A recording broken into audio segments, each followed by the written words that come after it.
and welcome to a new Getting to Know Japan webinar. Thank you for joining us, and a big thank you to our program sponsor, the Japan Foundation New York, for funding this series and enabling us to put this on each week. Just a kind reminder to refrain from turning on your microphones during the duration of today's recording and presentation. Today, we are joined by Professor Annika Culver, who will be presenting on Spaces of Democratization, Envisioning the Allied Occupation of Japan. Professor Culver serves as Professor of East Asian History at Florida State University and is a scholar in the U.S.-Japan Network for the Future. She also curates the Oliver L. Austin Photographic Collection, a digital archive of 1,000 images of post-war Japan captured by a U.S. occupation official from 1946 to 1950. Professor Culver's latest monograph is Democratizing Luxury, Name Brands, Advertising, and Consumption in Modern Japan. And she has published 3 other books, Glorify the Empire, Japanese Avant-Garde Propaganda, and the Manchukuo, the edited volume Manchukuo Perspectives, Transnational Approaches to Literary Production in Japan's Empire of Birds, Anglo-Americans, Aristocrats, and Transwar Ornithology. My apologies. So, Dr. Culver, it is a pleasure to have you with us here today. I'll let you take it from here. Thank you so much for such a great introduction. I'm so excited to be here in front of all of you. And I'm very happy to share some of my research. I will be talking about perhaps an angle of the occupation that you may have not heard about yet, and that is about social spaces and interpersonal interactions and the importance of how these very, very close relationships between Japanese and Americans really had a positive effect on establishing some of the connections that we see heading into the more into the 21st century. All right, I'm going to share my screen now, and then I will get into the PowerPoint. So, okay, here we go. All right. My interest in this time period really came from a variety of different angles, largely from the individuals that I met, but also hearing the personal stories of people like Oliver Austin's son, Tony, who had been a child during the occupation, and he in fact donated this amazing collection of slides that had been photographed mostly by his father, but also by his mother, Elizabeth Austin. And so you can see 2 of the photographs on both sides of the screen, one of the National Diet building in the distance and the other of the Ginza area. One of my favorite topics to discuss is shopping, and actually, this is my fun book that I just published because it's so much about consumption and the role of name brands and what gets people to consume and all that. I'll talk a little bit about that in terms of what was it like in the immediate post-war period when there really wasn't anything to consume in terms of products that had been created by companies because Japan was in a very dire situation. Let me go further here. But I do want to, before I talk about that, I want to talk about how when individuals from the United States, Great Britain, and Australia came to Japan in the wake of World War II, they really didn't know what to expect. And of course, John Dower wrote a book in 1986 called War Without Mercy, which describes how people from the Allied powers viewed the Japanese enemy in a very, very negative fashion, almost a kind of a bestial image of the enemy. And that so radically transformed during the occupation. Both John Dower's Embracing Defeat, you can see that, as well as Naoko Shibusaya's America's Geisha Ally. So this transformation from a feared enemy to a trusted ally is a process that takes place in a very short period of time. And it's interesting because the so-called alleged conquerors, when they set foot on Japan, they're actually charmed by the people that they meet, which Dower argues is a form of survival, right? Because, for example, with Oliver Austin, he was able to prefer antibiotics to the individuals that he interacted with. He was an ornithologist, but he was head of the natural resources section of the Wildlife Bureau. So he interacted with Japanese scientists who were in the pre-war period elite members of the society, national diet, politicians, because that was a part of their House of Peers, their duty to serve in the diet. And yet, the tables are reversed. He is the one who's able to prefer to them medications, even suits. His father was a physician in Westchester County, and he would send over old suits that would be retailored. And if you can think about how the trade networks were shattered during World War II, that's the least of it, right? But it very, very early on, right after the war and the devastation, that was really not the preoccupation of most people. But little things like that were able to reestablish these relationships. I also want to turn your attention to the film called The Emperor with Tommy Lee Jones, an interesting choice for General MacArthur. But I saw the film actually when I was in Japan, and it's kind of an interesting experience because Japanese audience loved the film. It kind of tanked in the US, but it was really kind of a memory of how MacArthur really became a legend, and he also utilized a sense of theatrical performance, right? When he arrives at Atsaki Airfield, you can see him stepping out of this giant aircraft with a corncob pipe in his mouth, just kind of gazing almost panoramically into this land, which is largely devastated, at least the cities, the urban centers were. And then there's another famous photograph that you can see of him and Emperor Hirohito at the U.S. Embassy by Gaetano Fayas, which really kind of captures, first of all, the height difference between the emperor and MacArthur, the general, but also the relaxed sense that MacArthur is carrying himself compared with the overly formal bearing of Emperor Hirohito, who also doesn't really know what to expect when he's meeting with MacArthur.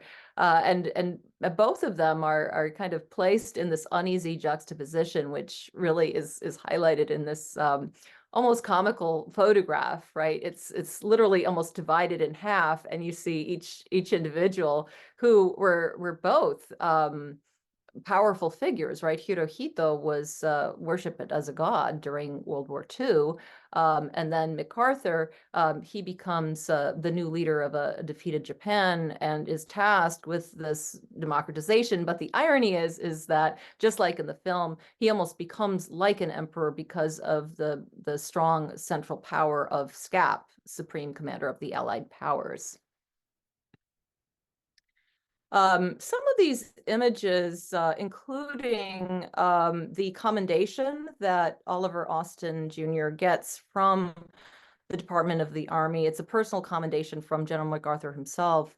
You can see in the website listed below really amazing photographs. And this has been a work in progress for about over 10 years right now. I've been working on it with students and other interns for about 10 years or so. Since 2013, which is when we scanned the slides, and the identification of the images is ongoing. I'm working right now with Ms. Noriko Sako, who is a independent scholar. We are also hoping maybe to turn it into a photo book with kobunsha. And just to also show some of these images of wild Japan, right? Spaces that no longer really exist. images of Hokkaido, areas of interest of great scientific interest, like Torishima, where the Stellar's albatross was found again in the 1950s after it had been declared extinct by Austin himself, a great symbol of hope. And these images continue to be identified. Some of the easier ones, right, are of the National Diet Building and iconic buildings that you might see of the Wako building, the later PX and the like. But other buildings, such as some of the natural areas, you really need to work with scientists. And Hirooka Takashi of Yamashina Institute for Ornithology has been very, very kind in helping to identify the Torishima images. And so it's always one aspect of the project, and we've cumulatively worked on it to just have a really unique view into that crucial time period. And what really stands out, at least in terms of the cities, is that how devastated and how flattened they were. Yaki no hara is a phrase that often is used to describe just the sheer devastation, right, of the Allied bombing campaigns, the use of napalm to literally burn the cities.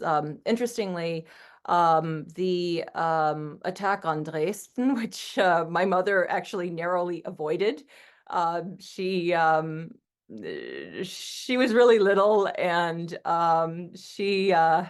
well, she was kind of bad, so she was served some potato pancakes, which she didn't like, and so she threw them out of the window. And I guess at a time of great scarcity, in 1943, this was not something one should do. And so the family left, and only thankfully, because there was a massive attack just only a few days later, which actually burned so badly that it could be seen from tens of miles away. And that kind of showed the strength of napalm bombs, which were by 1944 also used on Japan. And so Japanese cities, who were largely constructed out of wood, paper, sliding doors, and the like, anything that had was very close together and had largely wood construction just burnt. Some buildings survived because they were made out of brick or other types of stone construction. The area of the Marunouchi district, as well as the areas around the palace, some of those areas, as well as Yamanote-sen villas, because they were spaced out, were able to survive. In the Yamanote area too, was where you can find some of the high-ranking Allied occupation officials, where they lived in the requisitioned homes of the Japanese elites. And it's really interesting because even though the occupation was essentially supposed to bring democracy to Japan, it still functioned in a very hierarchical fashion, right? With MacArthur at the top. And of course, military has all kinds of ranks, right? It's very hierarchical. And so this was their mission, was to democratize and to demilitarize Japan. So the use of space for me is really interesting, especially the social space. And you can see that in that image right in front of you on the slide, there is an American, probably, I don't know if it's an American soldier, but looks like a soldier with a Japanese woman just really amongst this devastation.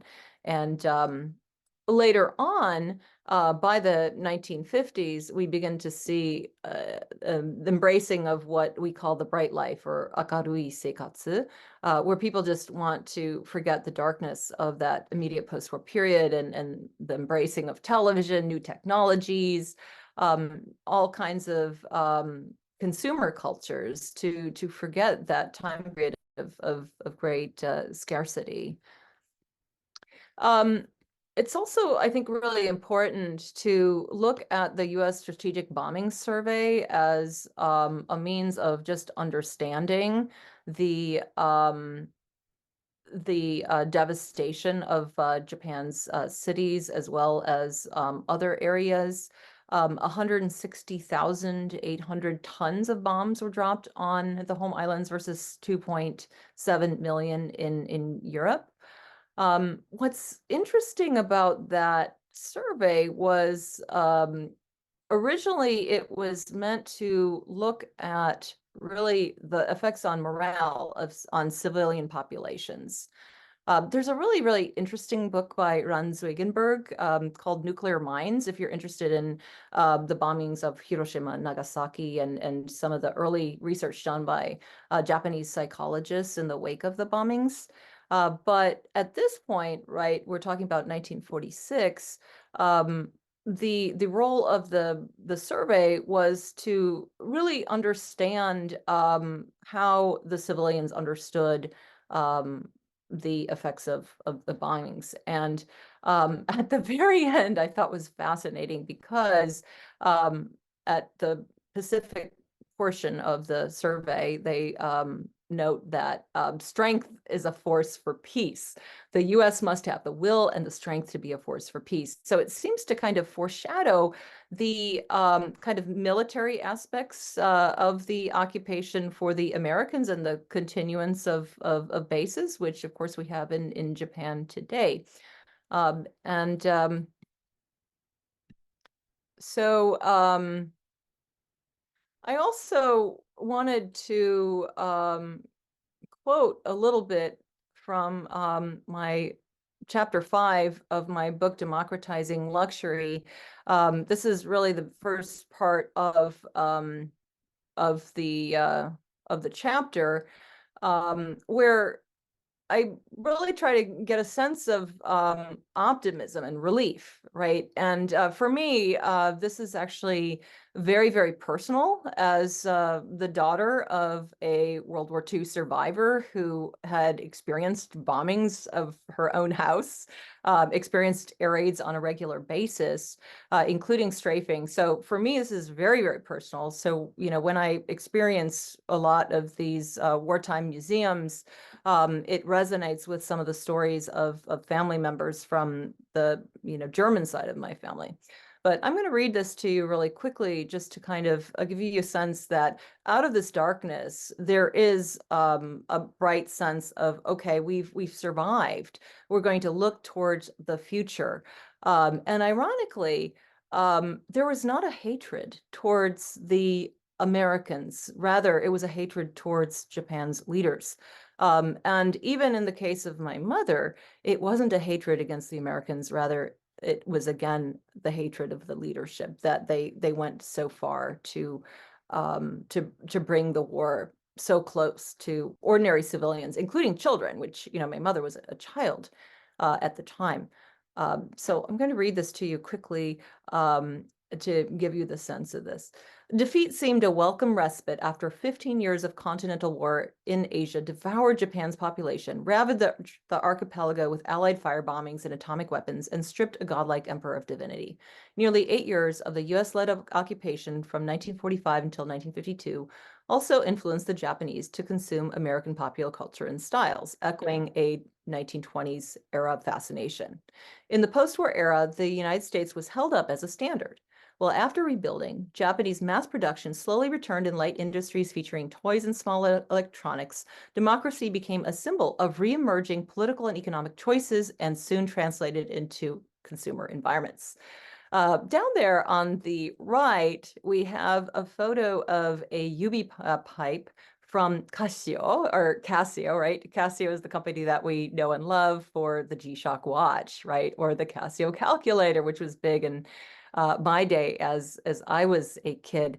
There's really a kind of a transwar continuity when you look at the 1920s and the 1950s. There's a sense of frivolity and lightness that reemerges, where people really try to forget the scarcity of the wartime period, launch themselves into these kind of small luxuries, including whiskey. In the 1950s, we see the emergence of the Toris bar, this character called Uncle Toris that emerges. He's this kind of British hard-drinking gaijin who helps to sell the whiskey, and it's a very, very different environment from during the war. You had luxury is the enemy, right?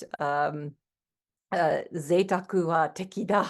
And by the late 30s, it becomes kind of a leitmotif of the Japanese government that wants people to save and to give money for war bonds.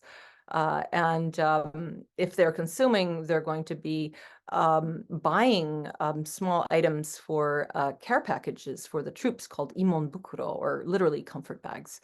But kind of back to our theme here. Now, as I mentioned with the books by John Dower and Naoko Shibusawa, democracy really wouldn't work in Japan if it weren't for the personal relationships that were activated. And the reality is, if you look at Beata Sirota Garden's biography, she is really one of the only women who's involved in the drafting of the new post-war constitution. The Japanese write their own constitution, but the Americans are not satisfied. And so there's a team in only about 2 weeks or so, they kind of hammered together this constitution. But ultimately, for it to really work, is the Japanese themselves had to agree to it. And at least in terms of the study that I wrote, Austin was friends with so many members of the Japanese aristocracy who had a common fascination for birds. This allowed them to come together. Austin also was able to speak some Japanese, which he had learned in civil affairs training, and also learned with Nisei translators. Unfortunately, a lot of them were women, and so he spoke kind of more feminine Japanese to the delight and hilarity of his Japanese hosts. But he really became quite close friends with his Japanese counterparts, even though at the time it was understood who was close to the centers of power. And for Austin, his children were in the same Cub Scout den as Arthur MacArthur, General MacArthur's only son.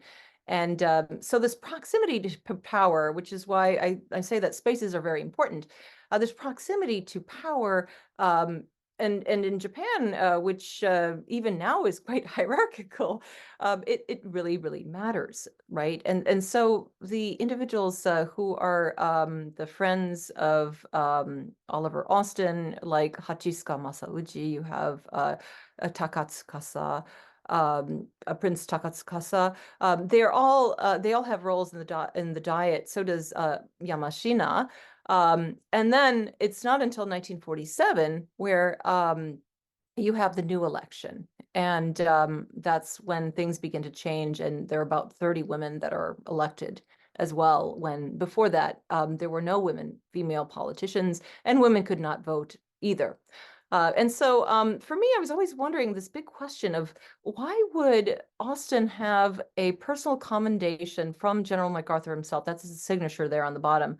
Why would he have gotten this personal commendation if he was just an ornithologist, right? He's heading the Wildlife Bureau. It's a little bit interesting that, and civil affairs training, cat school, this is like an intelligence sort of training that he got, right? And so many of his friends were, in fact, members of the OSS.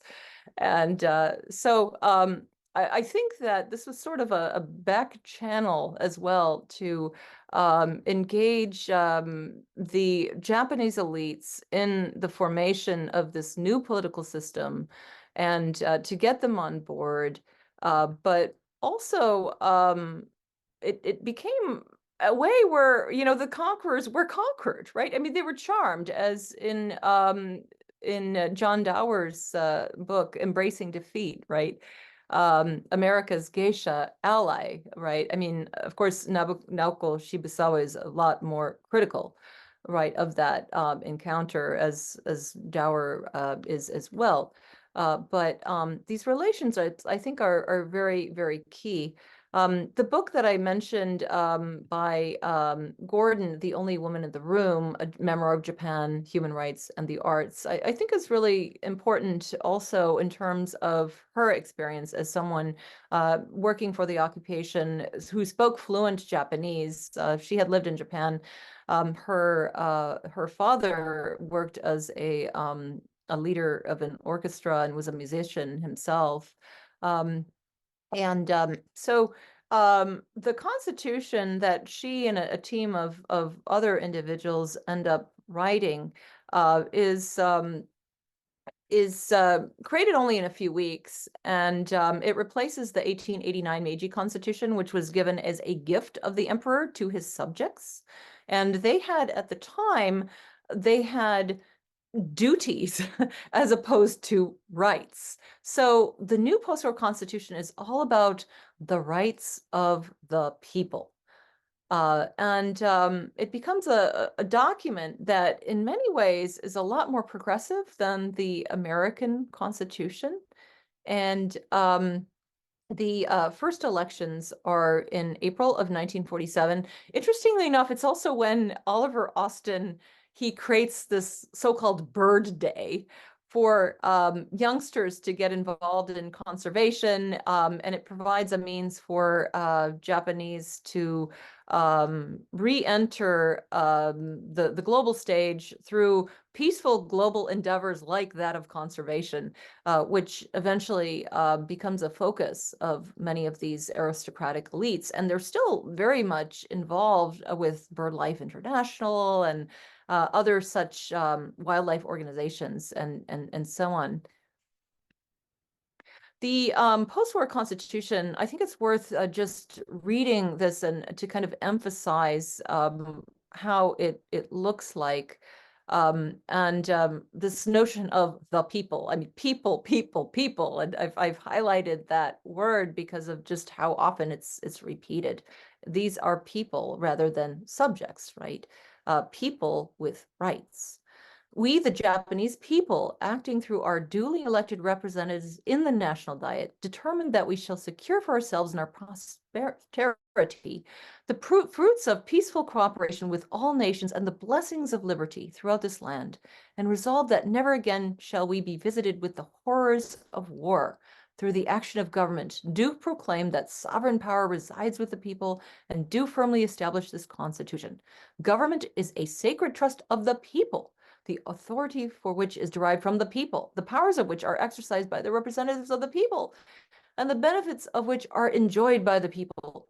This is the universal principle of mankind upon which it is founded. We reject and revoke all constitutions, laws, ordinances, and rescripts in conflict herewith. So that brings us to Article 9, which was used as a means to defang Japan, to demilitarize Japan, and also to never again allow the horrors of war to be visited on the Japanese archipelago. And this is what it is in its entirety. It's actually from the National Library's online archive. And this is how it goes. Aspiring sincerely to an international peace based on justice and order, the Japanese people, again, the people, forever renounce war as a sovereign right of the nation and the threat or use of force of settling international disputes.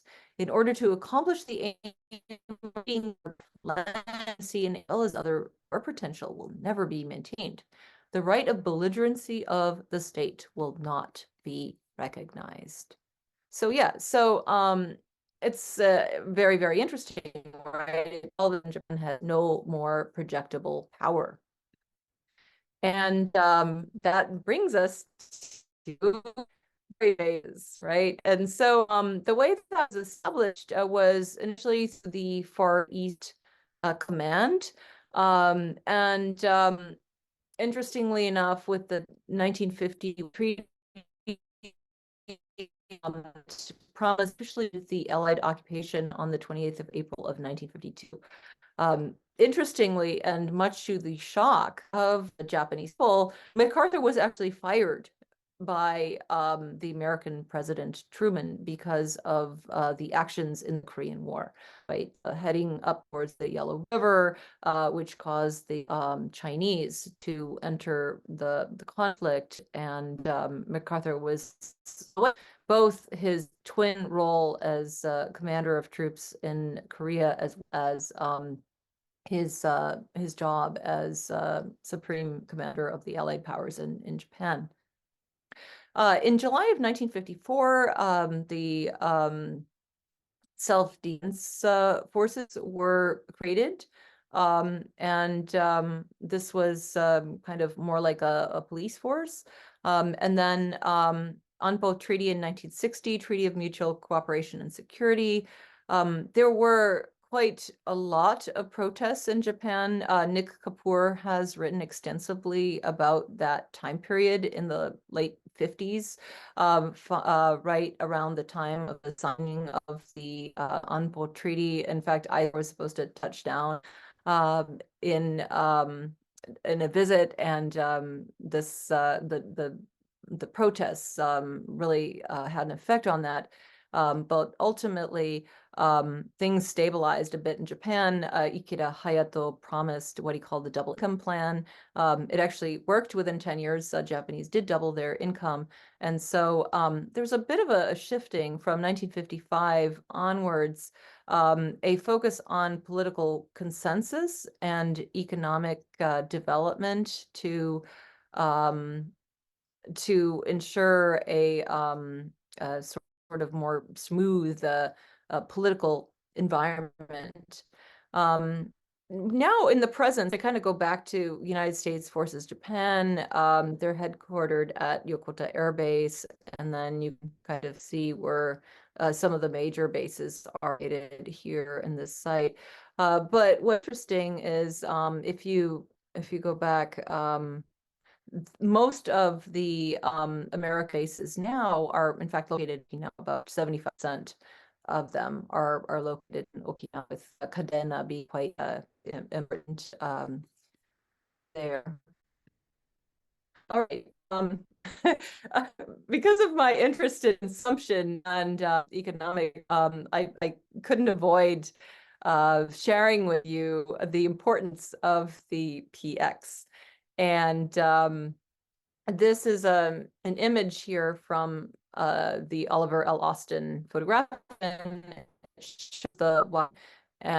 functioned as a PX, which opened in October 24th of 1945.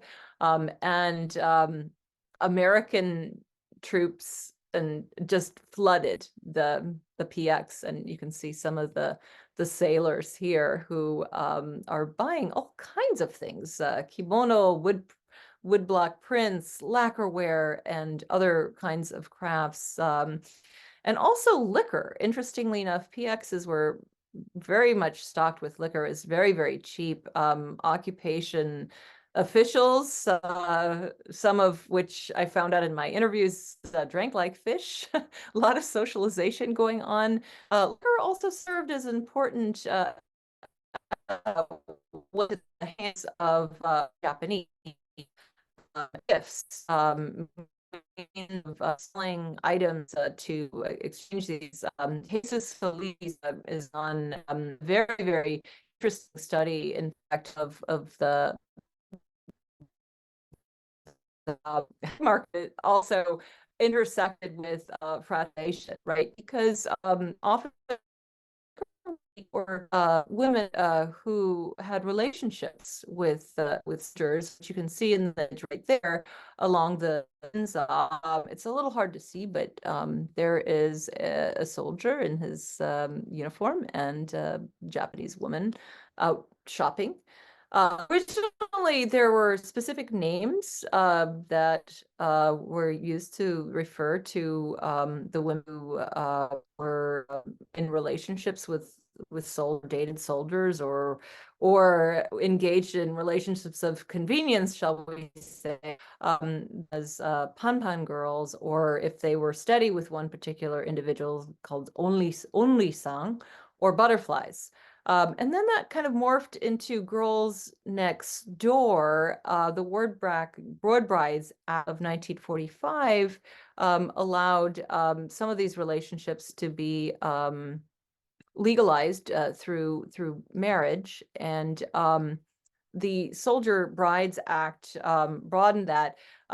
There were some interesting aspects of legalization that had to be ironed out on the state side, because in a lot of states in the United States at the time, there was still legally enforced segregation. And what was there to be done with these young women who were, but they weren't colored? Were they white? Were they considered colored? And how do you define them, in particular in the American South, right, which still had very, very dire segregation rules, bathrooms and fountains, and where people could wait, and so on.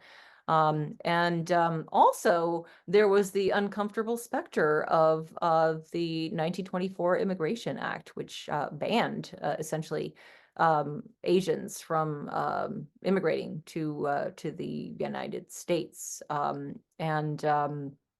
So there was a bit of shifting in legislation. I'm not an expert in this, but at least culturally, it created a process where Americans were beginning to think of issues of race in a bit more complicated manner, especially with the birth of children. Norma Field was one of my teachers in graduate school, and her father was a soldier during the occupation, and she went to one of the schools for the occupation, later on went to American school in Japan. She wrote a book called From My Grandmother's Bedside, sketches of post-war Tokyo at a time when her grandmother was ill, and she returned and heard the stories from her family, she actually remained in Japan when her father left and went back to the United States. Her mother did not follow her husband back to the U.S. Now, in fact, there are a lot of wonderful studies about Asian American history, the kind of very complicated nuances if you're biracial or triracial, and all kinds of interesting aspects, also in terms of art and identity, like, for example, the Hafu project that we see right there, 2019. I'm almost out of time, unfortunately, but I did wanted to kind of show you some of the images of how the Americans lived, Washington Heights, and some of the areas. If you're in Yogi Park, you can see only one building left. There's a tiny little one-story building, the occupation also created a book. The women of the occupation wrote a book called The American America Shiki Kaseho, interestingly enough. And so yes, I'm right at the end of the talk. I hope you enjoyed this sort of kind of compilation of a variety of different themes.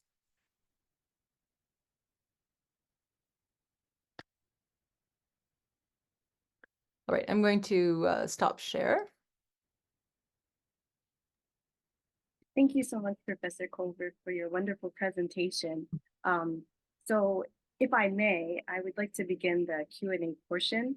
So I'm curious, with regards to consumption and, the things that people buy, what were some, you mentioned the book or the catalog, like the American Way of Living. What were some, I guess, items that appeared in Japan during the occupation that stayed in Japan, and perhaps that Japanese people started to incorporate into their lives by way of the occupation and the Allied forces? Oh my goodness. Spam. Well, it's funny because like if you go to Okinawa, which I went to Okinawa in 2015 with a Mansfield Foundation trip with the U.S.-Japan Network for the Future, there are onigiri with spam inside of them. And so and also like ketchup on omelets and stuff. I thought that was really kind of interesting. I mean, all of these syncretic dishes, the food culture, right? And but what's also really interesting is that Americans were just fascinated by anything Japanese.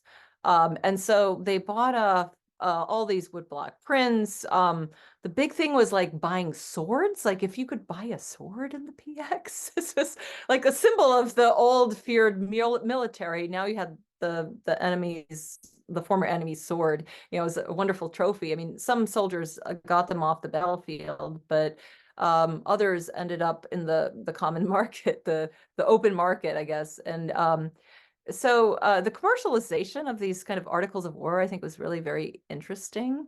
But also, one of the things that I've found more recently here in Tallahassee, I'd like to go to little flea markets that churches have. And people are aging and they often sell their heirlooms.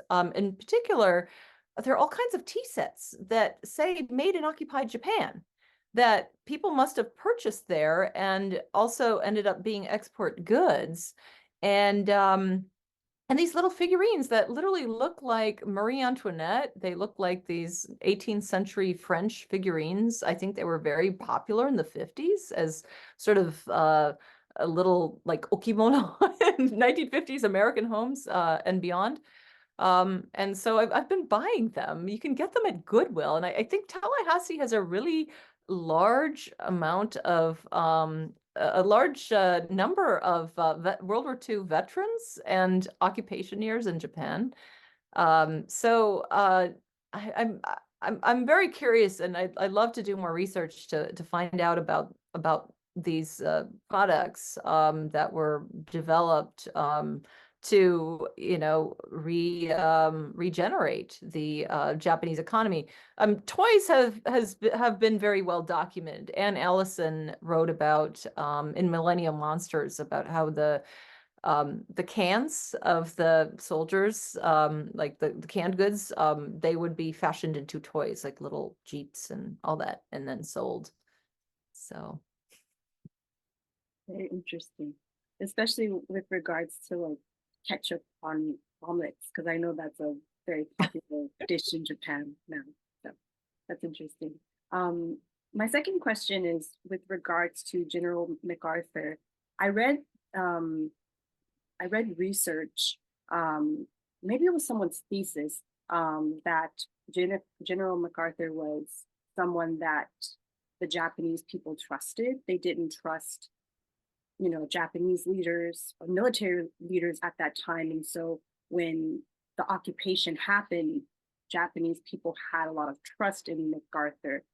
I'm curious why that is, especially at a time where, you know, there was a lot of unpredictable things that could have happened given that, you know, the Allied forces came into Japan.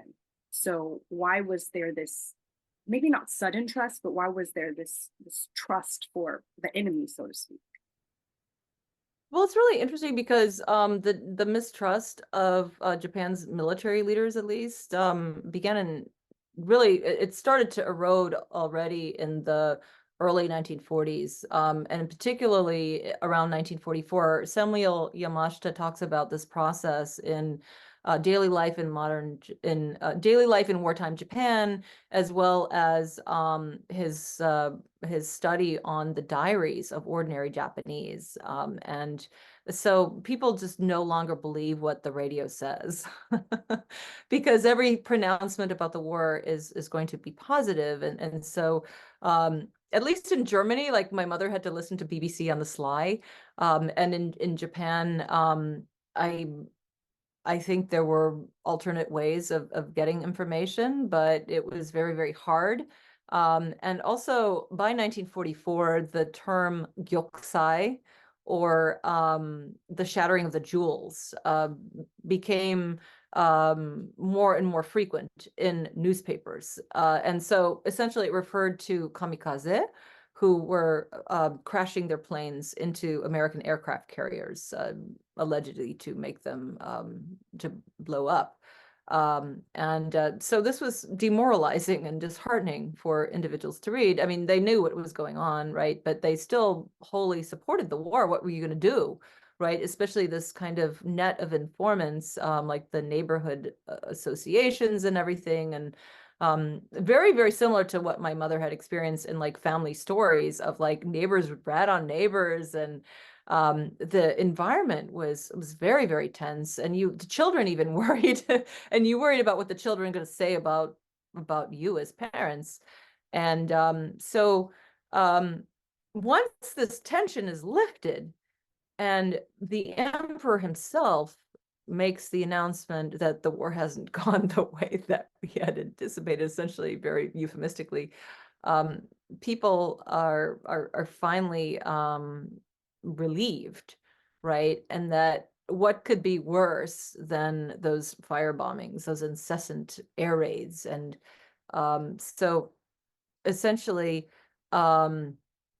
you the population was reassured that the troops, they believed that the American troops and other troops from other allied nations, including Australia, etc., would rape the women and kill the men, and use children as bayonet practice and all that. And so literally a lot of things that had happened overseas with Japanese troops that they had inflicted upon populations in China, they were afraid that Americans would do to them, but that didn't happen. And so this huge sense of relief and this trust in this kind of central hierarchical figure, and he was also not very much seen, right? He was very, very carefully crafted an image to the public, very savvy in that.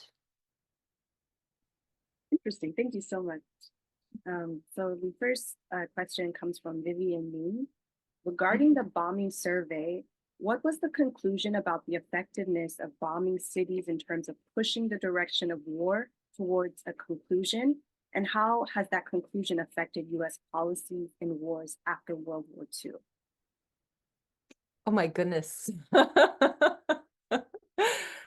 I think that probably if you read the book by Ron Zeugenberg called Nuclear Mines, at least in terms of nuclear policy, it's very illuminating, and how psychologists were able, initially American psychologists and Japanese psychologists, it was all about assessing the morale of the population. It wasn't about understanding the effects of the radiation and the like.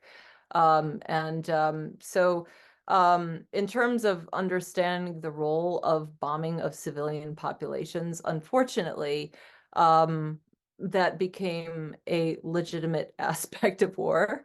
I'm not a huge expert on that side. I'd have to defer to a very, very good book by John Dower called Cultures of War, where he talks about exactly that, and kind of successive wars in which bombing of civilian populations occurs. Thank you very much. The next question comes from Sean Harding. Have you conducted any research comparing the fraternization policies between the British Commonwealth occupation forces and the US occupation forces and their comparative social effects? I've read some research that claims that the relatively negative perceptions of the BCOF were due to, in part at least, their very strict non-fraternization policies, while US policies were much less restrictive. Yeah, it's really, really interesting.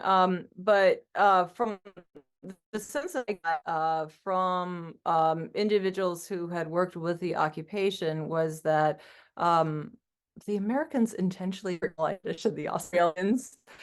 also in terms of where they were located. And so I think that again, this notion of charming the conquerors, but also the fact that the Japanese interacted. And in part, you have a population that needs to interact with the occupation for resources, right?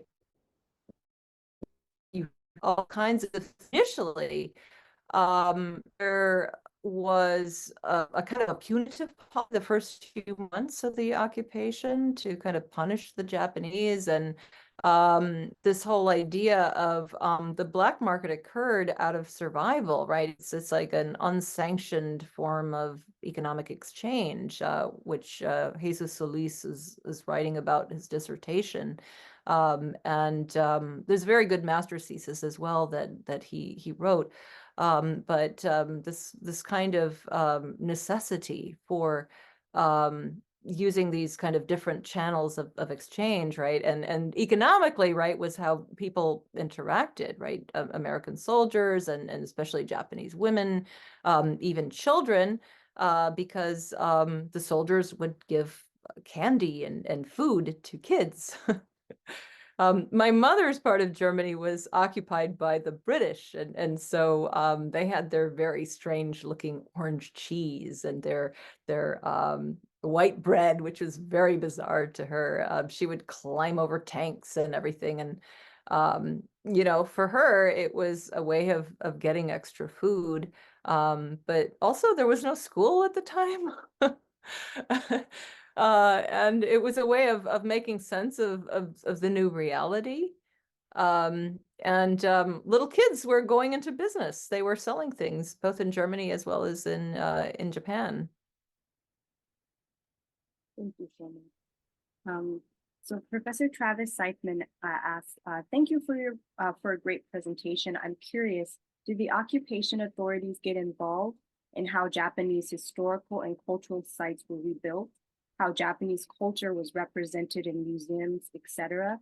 To put it another way, democratizing, apologize, demilitarizing and defashionization of how pre-modern and traditional Japanese culture is presented. I apologize for the tongue twister. Okay. I'm not really an expert in this, but are you talking about things like Yasukuni Shrine or how like Edo period culture, for example? So like the rebuilding of cultural sites, for example? Perhaps it's making reference to like sites that were destroyed during the war. Yeah, maybe, or just maybe perhaps areas that like Hiroshima, Nagasaki, those areas that were destroyed and that now have become more historical sites, maybe. Did the occupation? I'm not really sure if that happened during the occupation, right? Because if you think about the early period right after the war, there's a lot of rubble. And so people are clearing out the rubble. They're building little shacks out of any kind of wood they can find. Little tiny bars are being set up for entertainment, right? People are trying to forget the darkness of the areas around them, right? And spaces where people can congregate together and interact and, you know, consume or drink food together. These are kind of the initial things that are set up. Obviously, shelter is very, very important. And then, you know, you have the rebuilding of businesses, but really, industrial concerns, right? Small industry is set up.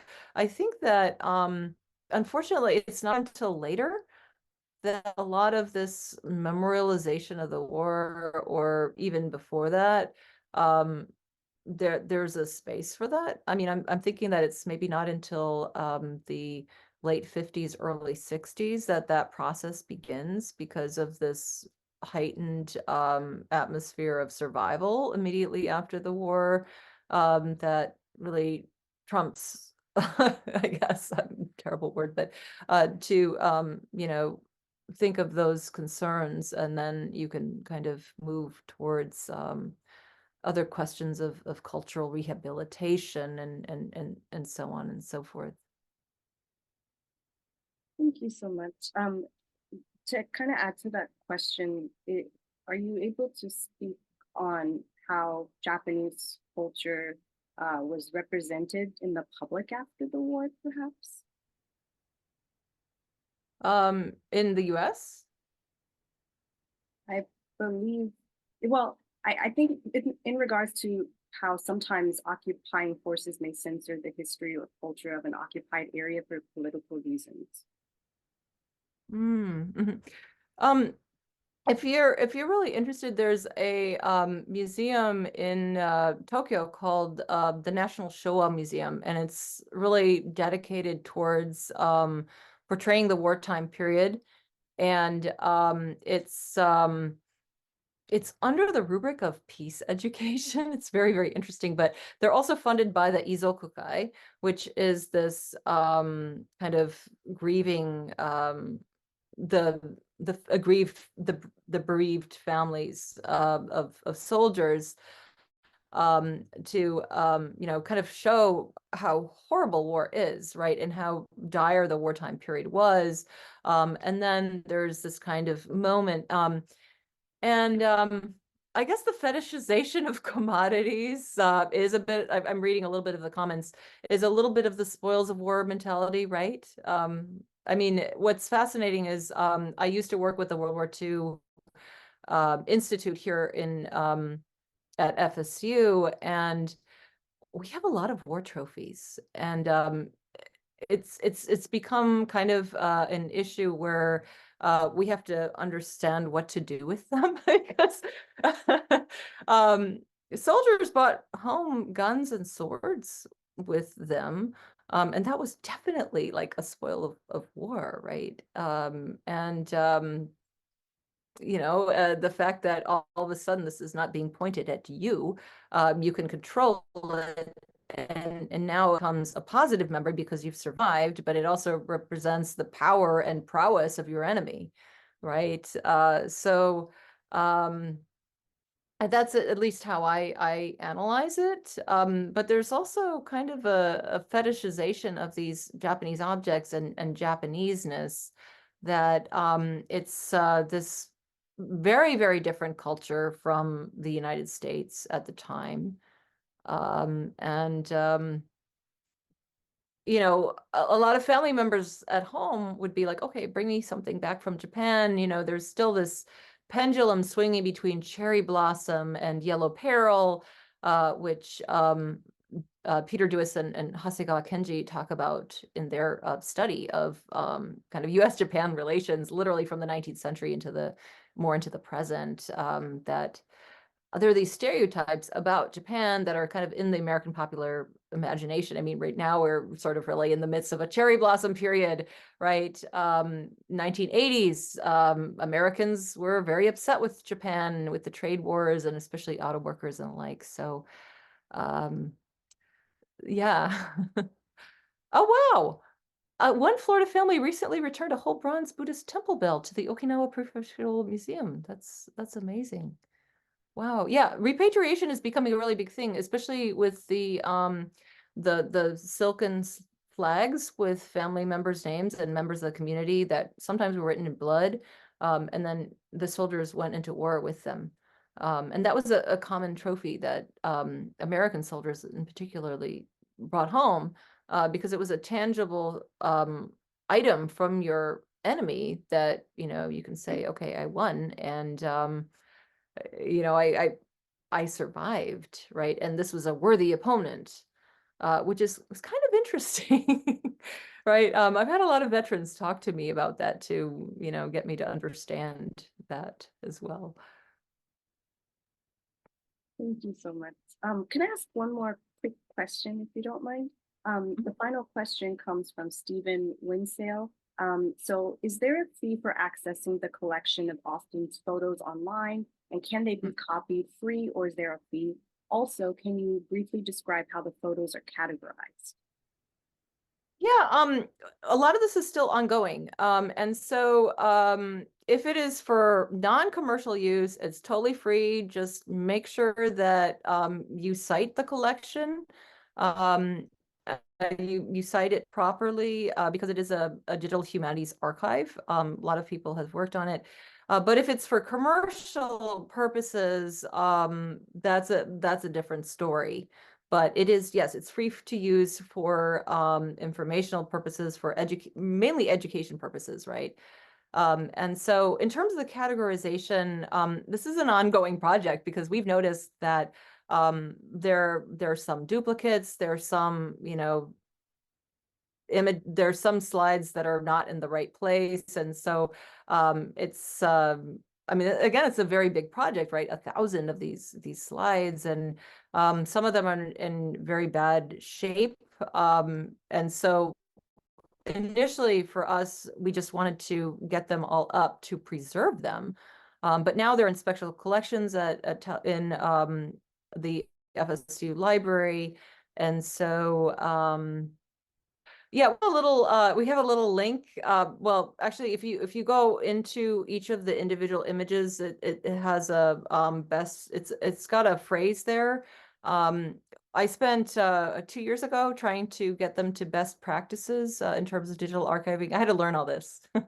I'm not a specialist in Omeka, but I had to learn a lot of this and train some students on what to do. A license notice, that's a good idea.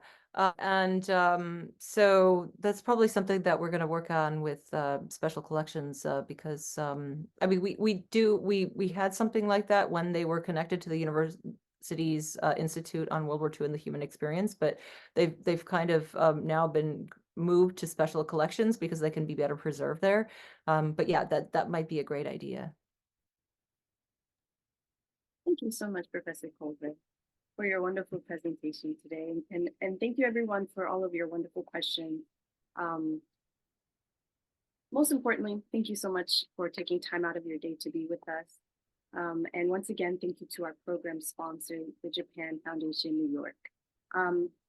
Once again, everyone, thank you so much for joining us every week. Thank you so much, Professor Culver, for your wonderful presentation today, and for yeah, all of the great information, for all of the book references as well. There's a lot of information that was shared in the chat, so we hope that everyone will take advantage of that.